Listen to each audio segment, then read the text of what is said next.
Assalamualaikum warahmatullahi wabarakatuh. Perkenalkan, nama saya Iksanul Alim dari Prodi Bimbingan dan Konseling Universitas Negeri Makassar. NIM 220 40 450 1036. Kelas BKC. Pada kesempatan kali ini saya akan menjelaskan materi sebagai ulangan tengah semester Pendidikan Agama Islam. Adapun materi yang akan saya bahas yaitu mulai dari bab 1 sampai bab 5. 1. Mengapa PAI diajarkan di perguruan tinggi? 2. Bagaimana manusia bertuhan? 3. Bagaimana agama menjamin kebahagiaan? 4. Mengidentifikasikan imam, Islam, dan ihsan dalam membentuk insan kamil. 5. Bagaimana membangun paradigma Qur'ani? Langsung saja kita masuk pada pembahasan pertama. Bab 1. Mengapa PAI diajarkan di perguruan tinggi? Definisi pendidikan agama Islam. Secara etimologi, pendidikan dalam bahasa Inggris yaitu education.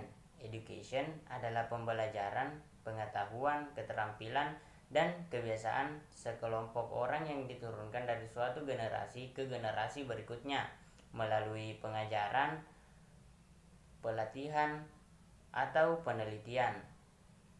Secara terminologi, pendidikan adalah usaha dasar dan terencana untuk mewujudkan suasana belajar dan proses pembelajaran untuk peserta didik agar secara aktif mengembangkan potensi dirinya untuk memiliki kekuatan spiritual keagamaan, pengendalian diri, kepribadian, kecerdasan, akhlak mulia, serta keterampilan yang diperlukan dirinya dan masyarakat.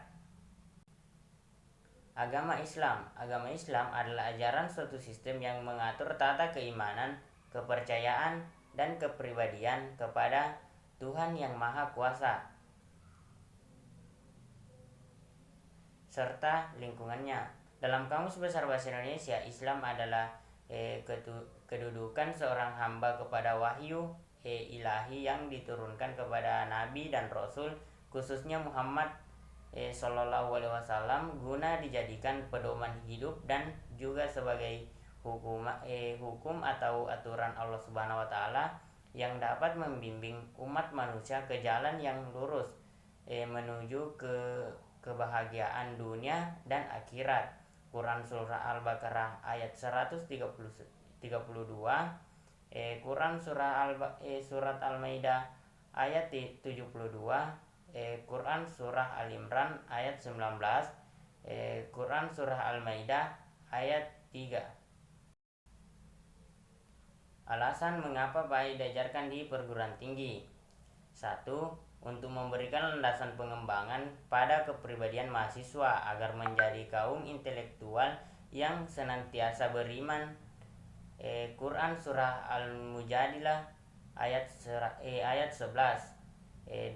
Untuk memberikan landasan pengembangan pada kepribadian mahasiswa agar menjadi kaum intelektual yang senantiasa mengingat Allah Subhanahu Wa Taala. Quran Surat Al-Imran ayat 191. 3. Untuk memberikan landasan pengembangan pada kepribadian mahasiswa agar menjadi kaum intelektual yang senantiasa memiliki budi pekerti yang baik.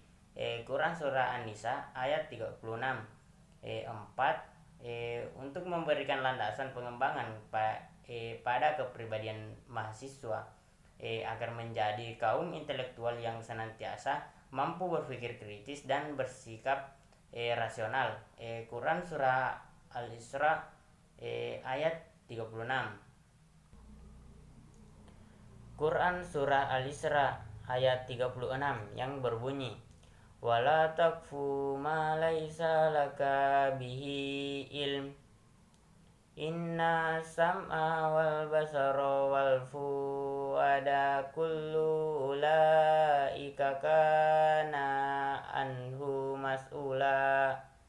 Dan janganlah kamu mengikuti sesuatu yang tidak kamu ketahui, karena pendengaran, penglihatan, dan hati nurani, semua itu akan diminta pertanggungjawabannya. Bab 2. Bagaimana manusia bertuhan. Konsep spiritualitas sebagai landasan kebertuhanan. Spiritualitas adalah dasar bagi tumbuhnya harga diri, nilai-nilai, norma dan rasa memiliki. Spiritual memberi arah dan arti pada kehidupan. Spiritualitas adalah kepercayaan akan adanya kekuatan non fisik yang lebih besar daripada kekuatan dari kita. Quran Surah Ar-Rum ayat 30 yang berbunyi, Bismillahirrahmanirrahim. Faqim wajhaka lid-dini hanifa Fisratallahi allati fadaran nasa 'alaiha la tabdila lil khalqillah salika dinul qayyima walakinna aksaran nasi la ya'lamun. Maka hadapkanlah wajahmu dengan lurus kepada agama Allah. Tataplah atas fitrah Allah yang telah menciptakan manusia. Menurut fitrah itu, tidak ada perubahan pada fitrah Allah. Itulah agama yang lurus, tetapi kebanyakan manusia tidak mengetahuinya. Alasan manusia memerlukan spiritualitas. Spiritualitas merupakan upaya manusia dalam menemukan harapan, arti, dan ketenangan dalam hidup. Spiritualitas berkaitan dengan roh, batin, kepada Tuhan. Manusia membutuhkan spiritualitas untuk mengembalikan dan mempertahankan keyakinan menjalani hubungan baik dengan Allah serta mencapai kehidupan yang lebih bermakna.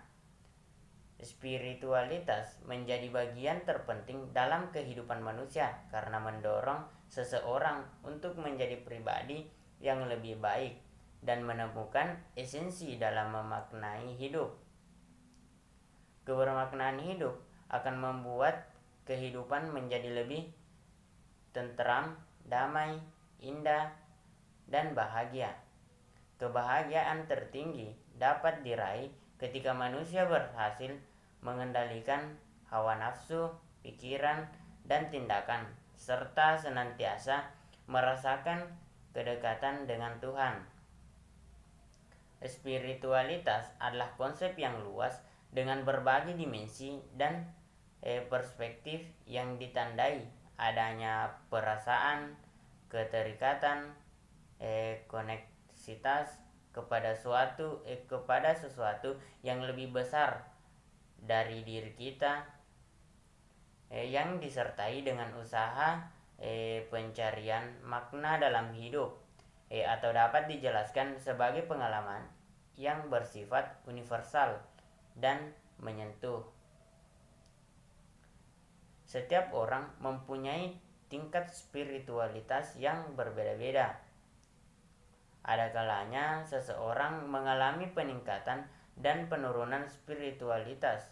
Ketika seseorang mengalami tingkat spiritualitas yang tinggi di dalam dirinya, maka mereka akan merasakan ketenangan jiwa, yaitu mampu menyesuaikan diri dalam berbagai keadaan, terhindar dari penyakit hati atau kejiwaan, maupun menghadapi setiap masalah,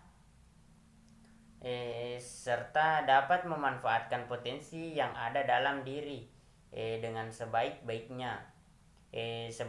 Sebaliknya pula, ketika tingkat spiritualitas seseorang menurun, maka akan menimbulkan kehampaan hati, yang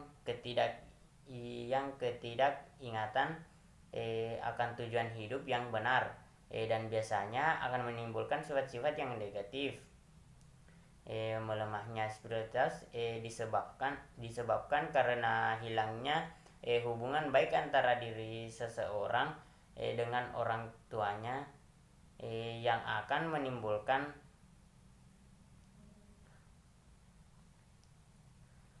Melemahnya spiritualitas disebabkan karena hilangnya hubungan baik antara diri seseorang dengan Tuhannya, yang akan menimbulkan dampak negatif terhadap hubungan baik kepada sesama manusia dan bahkan kepada dirinya sendiri. Melemahnya spiritualitas umat Islam dapat dilihat dari semakin krisisnya pengetahuan tentang Allah, yang ditandai dengan tidak menghadirkan Allah di dalam hati dan setiap tingkah laku. Keadaan seperti ini banyak terjadi pada manusia yang hidup di zaman modern. Saat ini banyak ditemui kasus-kasus penyimpangan seperti pencurian, pembunuhan, pembulian, dan sebagainya. Manfaat dari segi psikologi spiritualitas dapat memberikan dukungan pada penyakit mental dan membantu individu untuk usia lanjut dalam memaknai, membangun harapan terhadap kematian, dan dapat berpengaruh pada status kesehatan fisik individu, produktif, proses diet, perilaku seksual, dan dapat membentuk perilaku hidup yang sehat. Sumber psikologis, sosiologis, filosofis, dan teologis tentang konsep ketuhanan. 1. Perspektif psikologis. Melihat dari masalah di atas, maka ketuhanan manusia dalam perspektif psikologis, agama Islam merupakan konsep keyakinan, sikap jiwa, dan penyerahan diri kepada Allah Subhanahu wa Ta'ala. Pada bahasan selanjutnya, penulis akan mencoba menjelaskan hal-hal yang berkaitan dengan permasalahan-permasalahan tersebut. 1. Iman. Iman memiliki pengertian keyakinan yang kuat Zat yang Maha Berkuasa. Keimanan akan menghantarkan seseorang kepada ketaatan dan menjalankan perintah agama seperti sholat, puasa, zakat, haji, dan perintah-perintah sunnah lainnya. Jika demikian, maka iman akan melahirkan tingkah laku ketaatan pada diri seseorang yang dilakukan hanya dengan keikhlasan semata. Orang melaksanakan sholat hanya mengharapkan imbalan pahala yang datang dari Allah, dan imbalan itu mereka yakin pasti ada. 2. Akhlak mulia. Ibnu Katsir dalam Farid Qasim Anus menjelaskan bahwa akhlak memiliki arti dien, tabiat, dan sifat. Hakikatnya adalah potret batin manusia, yaitu jiwa dan kepribadiannya. Bagi seorang hamba yang memiliki iman yang baik, maka akan memancarkan tingkah laku atau tabiat yang baik pula, yaitu perangai atau tingkah laku yang memberi manfaat bagi diri dan lingkungannya. Akhlak mulia atau bisa lahir dalam bentuk diantaranya tawadu, wara, ikhlas, sabar, syukur, dan tawakal. 2. Perspektif sosiologis. Sosiologis mempelajari masyarakat umum secara sosiologis. Namun dalam ilmu sosiologis terdapat cabang ilmu yang mempelajari secara khusus masyarakat beragama yang dikenal sebagai ilmu sosiologi. Ilmu sosiologi agama. Objek dari penelitian sosiologi agama adalah masyarakat beragama yang memiliki kelompok-kelompok keagamaan seperti misalnya kelompok Kristen, Islam, Buddha, dan lain-lain. Sosiologi agama memang tidak mempelajari ajaran norma, memang tidak mempelajari ajaran moral doktrin wahyu dari agama-agama itu, tetapi hanya mempelajari fenomena yang muncul dari masyarakat yang beragama tersebut. Namun demikian, ajaran-ajaran moral doktrin wahyu dapat dipandang sebagai variabel-variabel yang mempengaruhi fenomena-fenomena yang muncul tersebut. Atas dasar itu, kita juga dapat berbicara tentang wahyu sebagai variabel dari masyarakat yang beragama, meskipun bukan itu yang menjadi titik tolaknya. Lain halnya dengan perspektif teologi. Jika dipandang dari sosiologi, agama tidak dilihat berdasarkan wahyu yang datang dari atas, tetapi dilihat atas dasar pengalaman konkret pada masa kini maupun pada masa lampau. Jadi apa itu agama didasarkan pada pengalaman manusia. Manusia dalam hidupnya senantiasa bergumul dengan ketidakpastian akan hari esok, keberuntungan, kesehatan, dan sebagainya. Manusia juga bergumul dengan ketidakmampuannya, yaitu untuk mencapai apa yang diharapkan, baik yang bersifat sehari-hari maupun yang ideal. Hal ini disebabkan oleh keterbatasan manusia. Ketidakmampuan ini terus dialami baik oleh manusia primitif maupun modern. Misalnya, mengapa manusia harus mati? Bagaimana menghindari kematian? Bagaimana menghindari bencana alam? Dan sebagainya. Dalam ketidakmampuan ini, manusia mencapai pertolongan juga kepada kekuatan-kekuatan yang ada di luar dunia, yang tidak kelihatan atau supranatural. Dalam pencarian tersebut, manusia terus mengalami tahap perkembangan, yaitu melalui tahap-tahap animisme, politeisme, dan kemudian monoteisme. Pada tahap animisme, manusia percaya bahwa semua benda memiliki jiwa atau roh yang dapat memberi pertolongan kepadanya. Sedangkan pada tahap politisme dikenal sebagai tahap yang memiliki tinggi dari tahap animisme, di mana manusia telah mengenal konsep-konsep tentang dewa, tentang Tuhan, dewa yang berada di luar sana. Namun Tuhan atau dewa disebut banyak jumlahnya, dan mereka mulai menyembah Tuhan-Tuhan mereka sesuai dengan apa yang mereka yakini, maupun memberi pertolongan kepada mereka. Terhadap tahap terakhir adalah motivisme. Sebagai tahap yang tertinggi pada tahap ini, manusia memiliki konsep tentang Tuhan atau dewa yang esa, yang tidak terbagi-bagi, dan merupakan sumber segala sesuatu yang mampu menolong dan menjawab segala keterbatasannya.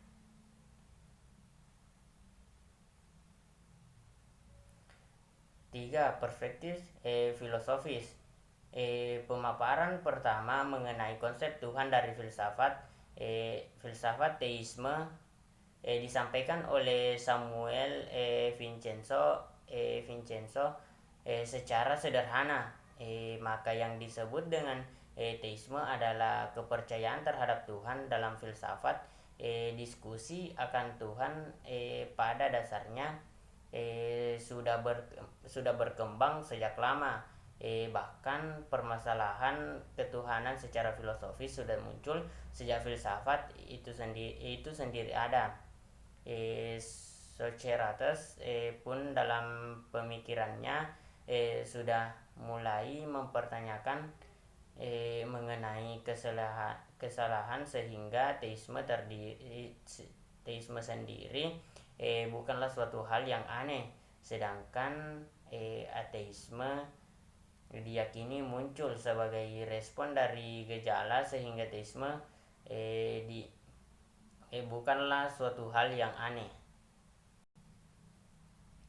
Yang terakhir, perspektif teologis. Dalam perspektif teologis, agama dipandang sebagai sesuatu yang dimulai dari atas, dari Tuhan sendiri melalui wahyunya. Manusia beragama karena Tuhan yang menanamkan kesadaran ini. Tuhan memperkenalkan dirinya kepada manusia melalui berbagai pernyataan baik yang dikenal sebagai pernyataan umum seperti penciptaan alam, alam semesta, pemeliharaan alam, penciptaan makhluk hidup dan sebagainya. Bab 3. Bagaimana agama menjamin kebahagiaan? Karakteristik agama sebagai jalan kemajuan Tuhan dan kebahagiaan. 1. Datang dari sisi Allah SWT. 2. Menjelaskan awal kejadian manusia dan akhir kehidupannya serta tujuan ia diciptakan. 3. Tidak bertentangan dengan fitrah dan akal manusia. 4.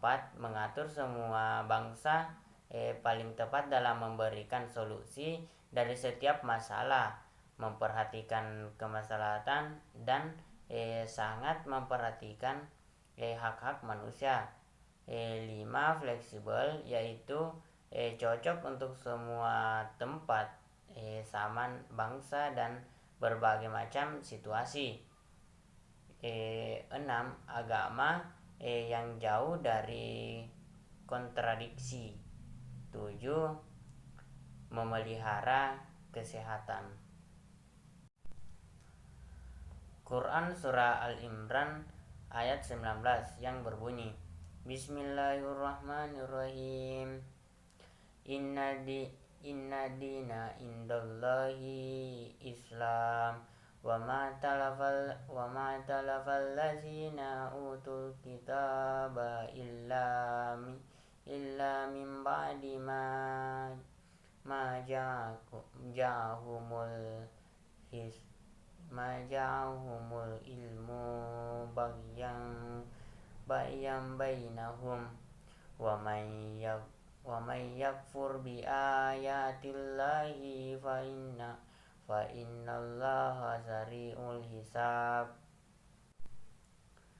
Sesungguhnya agama di sisi Allah ialah Islam.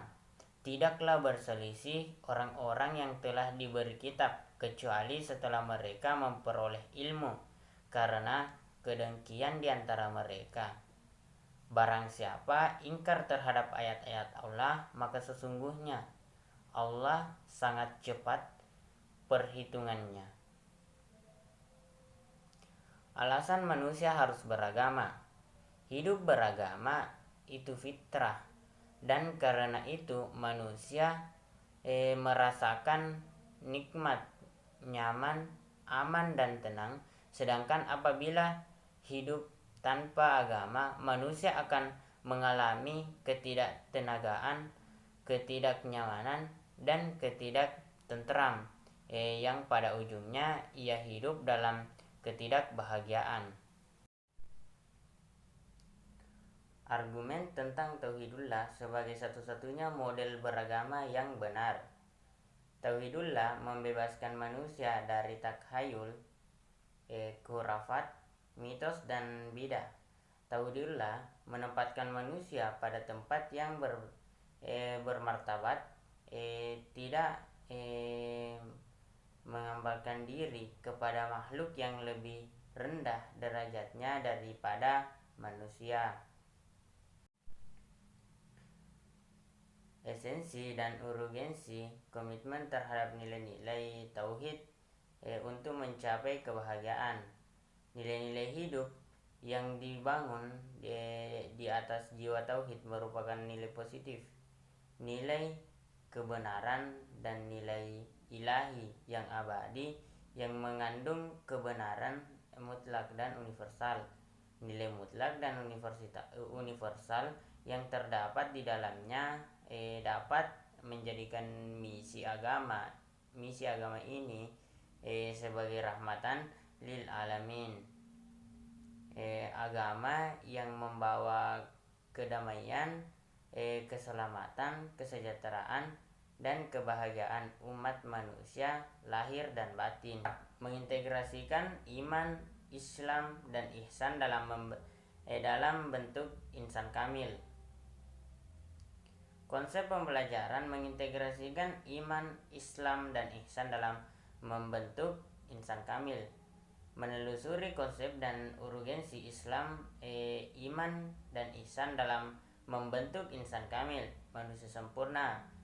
Mudilin Ibnu Arabi abad ke-13 Masehi adalah orang pertama yang mengemukakan istilah insan kamil. Kemudian Syifatullah menyebut insan kamil sebagai proses tanasul atau turun terakhir Tuhan. Maksudnya, sebagaimana pandangan Ibnu Arabi, untuk dapat kembali pada Tuhan, maka seseorang harus mencapai martabat insan kamil. Membedakan iman, Islam, dan ihsan dalam membentuk insan kamil. Antara iman, Islam, dan ihsan di samping saling berhubungan juga terdapat perbedaan yang merupakan ciri di antara ketiganya. Iman lebih menekankan pada segi keyakinan di dalam hati. Islam adalah sikap aktif untuk berbuat atau beramal. Ihsan merupakan perwujudan dari iman dan Islam, yang sekaligus merupakan cerminan dari kadar iman dan Islam itu sendiri. Alasan mengapa iman, Islam, dan ihsan menjadi persyaratan dalam membentuk insan kamil. Karena insan kamil adalah manusia yang sempurna. Meskipun tidak ada manusia yang sempurna kecuali Nabi, namun Islam, iman, dan ihsan akan membentuk insan kamil itu sendiri menjadi manusia yang lebih sempurna. Ia Islam berserah diri terhadap aturan Allah. Ia iman atau mengimani Allah itu ada, mengimani rukun-rukun iman. Ia ihsan, berbuat baik, soleh. Ia melihat Allah dan dilihat Allah. Dari mendengarkan tiga hal tersebut, maka dia akan membentuk menjadi insan kamil. Quran Surat Al-Hujurat ayat 14 yang berbunyi, Bismillahirrahmanirrahim. Qalatil arabu amanna kullam tu'minu walakin qalu aslamna walamma yadkhulil imanu fi qulubikum wa in tudi'u Allaha wa rasulahu la yalitkum min amlikum syai'an innallaha ghafurur rahim. Wahai orang-orang Arab, Badui berkata, kami telah beriman. Katakanlah kepada mereka, kamu belum beriman. Tetapi katakanlah, kami telah tunduk Islam karena iman belum masuk ke dalam hatimu. Dan jika kamu taat kepada Allah dan Rasul-Nya, Dia tidak akan mengurangi sedikit pun pahala amal perbuatanmu. Sesungguh Allah Maha Pengampun, Maha Penyayang. Bagaimana menjadi insan kamil? Untuk untuk menapaki jalan insan kamil, terlebih dahulu kita perlu mengingat kembali tentang 4 unsur manusia, yaitu jasad atau raga, hati, roh, dan rasa. Keempat unsur manusia ini harus difungsikan untuk menjalankan hendak Allah. Hati nurani harus dijadikan rajanya dengan cara selalu mengingat Tuhan. Jika sudah secara benar menjalankan 4 unsur tersebut, lalu mengkokohkan keinginan meningkatkan peribadatan dan membaguskan perbuatan, sekaligus menghilangkan karakter-karakter yang buruk. Bab 5. Bagaimana membangun paradigma Qur'ani? Membangun argumen tentang paradigma Qur'ani sebagai satu-satunya model untuk menghadapi kehidupan modern. 1. Ajaran Islam sumbernya Al-Quran dan hadis bersifat syamul, artinya mencakup segala aspek kehidupan. 2. Bersifat rasional, artinya segala dengan nalar manusia sehingga tidak bertentangan dengan iptek. 3. Berkarakter tadarruj, artinya bertahap dalam warud dan implementasinya. 4. Ajaran Islam bersifat taklilat atau taklilat takalif, artinya tidak banyak beban karena beragama memang mudah. 5.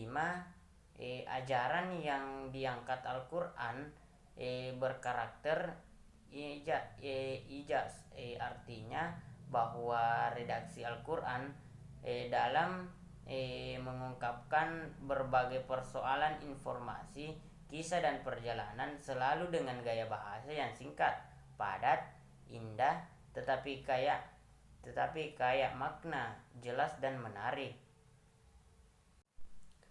Quran Surah Taubah ayat 122 yang berbunyi, Bismillahirrahmanirrahim.